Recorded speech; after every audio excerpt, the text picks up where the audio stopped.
Soy Carlos Dada, director de El Faro. Hacer periodismo en Centroamérica es cada vez más difícil. Trabajamos bajo acosos, amenazas y detenciones arbitrarias por parte de regímenes que necesitan ocultar su corrupción, sus abusos de poder y sus pactos mafiosos. Informarte con El Faro es gratis. Hacer El Faro no. Demanda muchos recursos.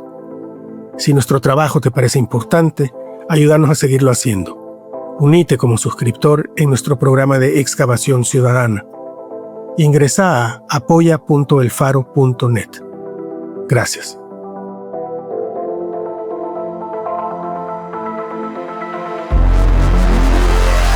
El Faro Audio.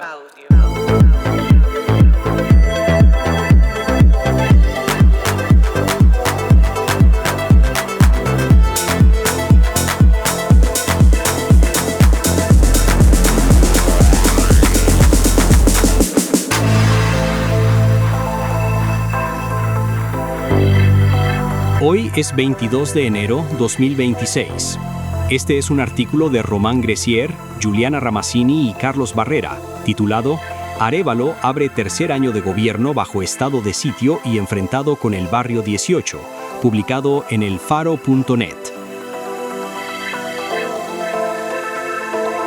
Este lunes, 19 de enero, el Congreso de Guatemala ratificó por mayoría absoluta un estado de sitio decretado por el presidente Bernardo Arévalo.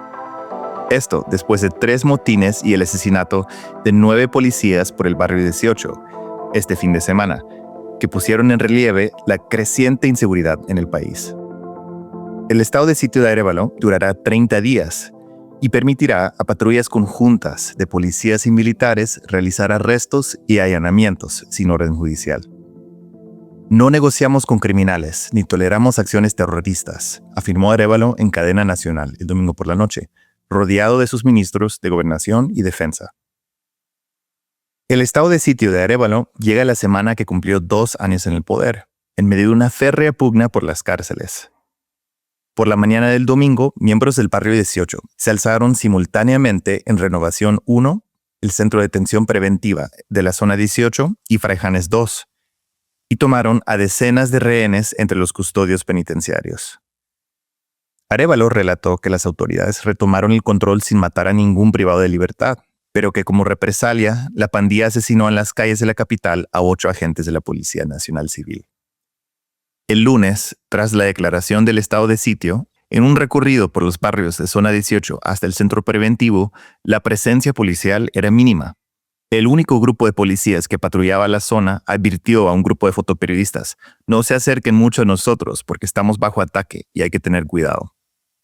El centro preventivo estaba custodiado por militares y un tanque acorazado con metralletas.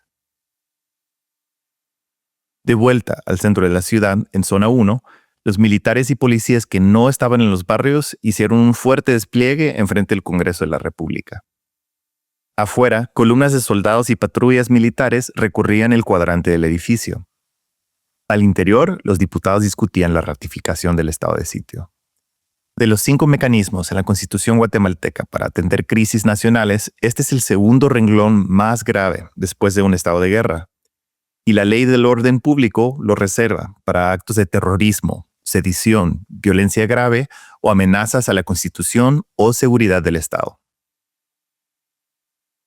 La misma mañana del lunes, los cuerpos de 7 de los 9 agentes de la policía asesinados recibieron honores en la sede del Ministerio de Gobernación. Ahí, un pasillo de policías y flores recibió 7 ataúdes cubiertos con la bandera de Guatemala mientras sonaba la banda fúnebre. Los familiares, el presidente Arévalo, el ministro de Gobernación Marco Antonio Villeda y los altos mandos de la policía rindieron homenaje. No vamos a descansar ni escatimar recursos para castigar y encontrar a los responsables de estos crímenes, dijo el presidente durante el acto, antes de entregar la bandera a los familiares.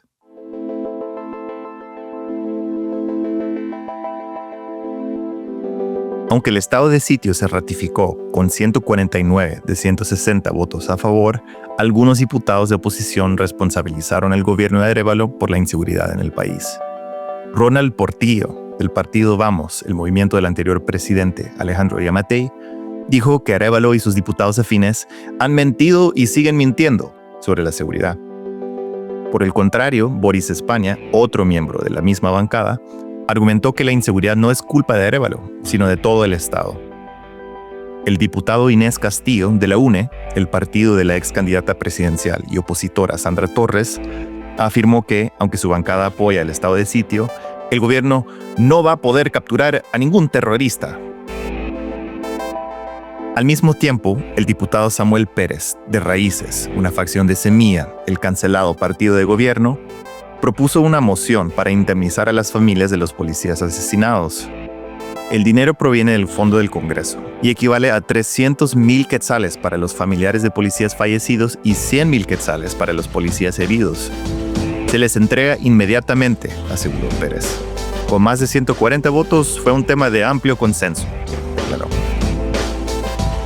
Arévalo dice que su estado de sitio debe restringirse al combate a la criminalidad organizada, sin afectar la vida cotidiana en sus actividades normales, ni el derecho a la movilidad. Arévalo no habló de toques de queda ni de restricciones a la libre locomoción, escribió en X el abogado constitucionalista Edgar Ortiz. Tampoco anunció la suspensión de derechos políticos, algo que la ley permitiría en estado de sitio, pero no se aplicó, agregó el abogado. Bajo el gobierno de Arévalo, Guatemala enfrenta una crisis de inseguridad. Los homicidios en 2025 alcanzaron una tasa de 10 por día, o 17.2 por cada 100,000 habitantes, según un análisis de datos hecho por Diálogos. Fue la tasa anual más alta desde antes de la pandemia. Tras los motines y asesinatos de policías, la Municipalidad de Guatemala suspendió por el día sus actividades barriales, como pasos y pedales, un espacio dominical de cierre de bulevares y caminatas, al que asisten miles de personas cada semana. Arévalo también anuló las clases escolares a nivel nacional para el lunes 19 y declaró luto nacional durante 3 días. Abro comillas, yo veo un sistema penitenciario manejado por los líderes de las estructuras criminales tradicionales de Guatemala, que tienen un nivel de apoderamiento por el abandono del Estado durante varios gobiernos, dijo en Con Criterios Tu Velasco, ex subdirector de investigación penal de la policía. Atribuyó la violencia carcelaria, y aquí vuelvo a abrir comillas, a una lucha de narcotráfico y por diferentes delitos que le traen mucha rentabilidad en el territorio guatemalteco. Cierro comillas. En medio de los atentados, opositores políticos como la Fundación contra el Terrorismo pidieron este domingo la renuncia de Arévalo. Múltiples contrincantes presidenciables también se posicionaron. La conservadora Suri Ríos respaldó el uso de la fuerza legítima contra las pandillas, mientras el empresario Carlos Pineda pidió militarización y choque contra las pandillas para evitar un Estado fallido provocado por decisiones de la administración pública. Sandra Torres llamó por la tarde a un estado de excepción, acusando a Arévalo de pasividad, pero borró el tuit tras anunciarse el decreto. El oficialismo acusa a sus enemigos de un complot con las pandillas. Arévalo señala a estructuras políticas desestabilizadoras de orquestar el atentado del barrio 18. Abro comillas, las torres de corrupción e impunidad que por décadas han sostenido el crimen organizado están cayendo, agregó. Desde el Congreso, el diputado Pérez, de Raíces, condenó al Ministerio Público de Consuelo Porras por no incluir el delito de asesinato en contra de los terroristas que mataron a los policías, cierro comillas, y por haber autorizado teletrabajo para sus empleados el lunes. También acusó a la bancada de la UNE, liderada por Sandra Torres, de ser, abro comillas, los verdaderos líderes de esta estructura terrorista. Pérez afirma que Torres lo ha demandado por difamación, junto con su colega de bancada, Andrea Villagrán, por afirmar que la ex candidata tiene vínculos familiares con el barrio 18. Entre los capturados figura Aldo Dupié Ochoa Mejía, alias El Lobo, cara visible y líder histórico del barrio 18 en Guatemala, al que las autoridades acusan de coordinar los 3 motines del fin de semana. Según medios guatemaltecos como EP Investiga, Lobo está casado con la sobrina de Sandra Torres, María Marta Castañeda Torres. Castañeda fue sindicada en el caso por el asesinato en 2016 del exmilitar Byron Lima, que se había apoderado de las cárceles que lo alojaban en una batalla contra el barrio 18 dentro del sistema penitenciario. Abro comillas.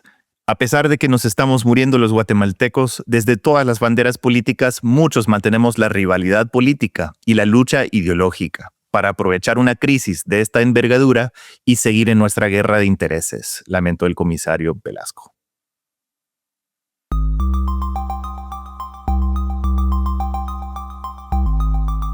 Para el gobierno, las cárceles han sido un foco importante de confrontación con las pandillas. A inicios del año pasado, el gobierno comenzó una serie de traslados de privados de libertad en una campaña para fragmentar las dirigencias de las pandillas entre distintas instalaciones. En Escuintla remodelaron la cárcel El Infiernito y la inauguraron en noviembre de 2024 como el Centro de Detención de Máxima Seguridad Renovación 1. En julio de 2025, movieron a una decena de cabecillas del Barrio 18 y la MS-13 a Renovación 1. Esa cárcel fue uno de los 3 recintos donde el Barrio 18 lanzó sus motines este fin de semana. La toma de cárceles por parte de las pandillas se ha vuelto recurrente bajo el gobierno de Arévalo. Solamente entre junio y agosto del año pasado, las pandillas lanzaron 7 amotinamientos, estableciendo una práctica de tomar rehenes entre los custodios. Mataron a un policía en el mismo plazo. Meses después de reabrir Renovación 1, los pandilleros destruyeron el circuito de cámaras, según Prensa Libre. Pero la profundidad de la crisis se reveló en octubre, forzando la renuncia del ministro de Gobernación Francisco Jiménez. El exfiscal Juan Francisco Solórzano Fopa reveló en redes sociales que 20 líderes del Barrio 18 se habían fugado de Fraijanes 2 meses atrás, sin que el gobierno dijera nada al respecto en público. Fopa también acusó a líderes de la policía y del sistema penitenciario de ayudarlos a escapar. Para la semana pasada, al menos 13 de estos líderes aún permanecían en libertad, a pesar de una recompensa de 3 millones de quetzales, alrededor de $391,000 para información que llevara a su captura.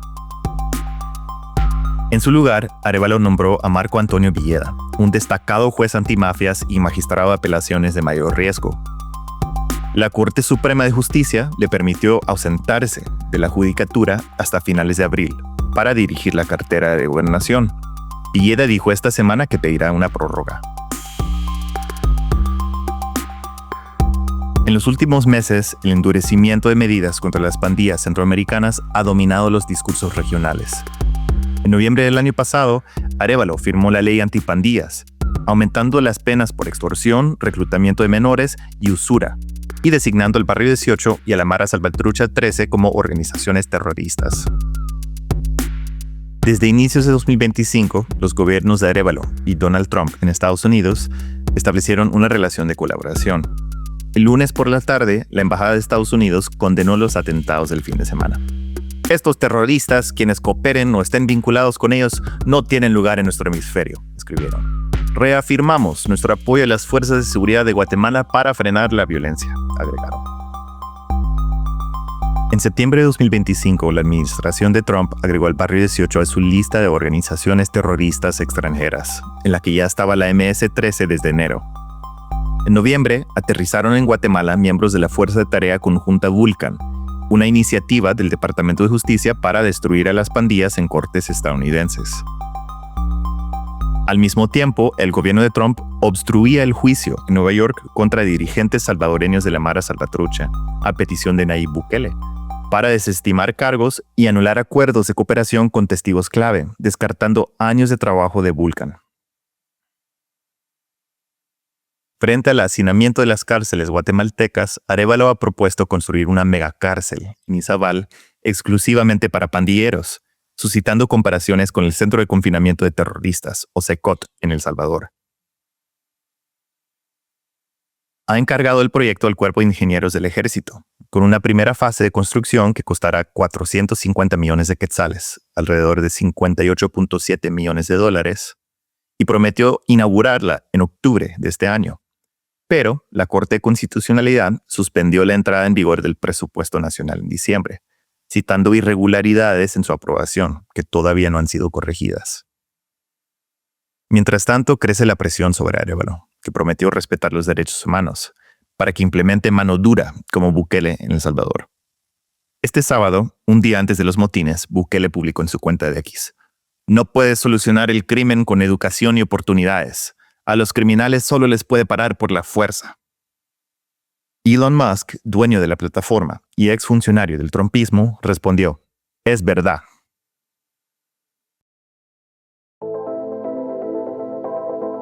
Arévalo abre tercer año de gobierno bajo estado de sitio y enfrentado con el Barrio 18, por Román Gressier, Juliana Ramazzini y Carlos Barrera. Editores: Óscar Martínez y Sergio Arauz. Fotografías por Carlos Barrera. Director: Carlos Dada. Producción y musicalización por Omnion.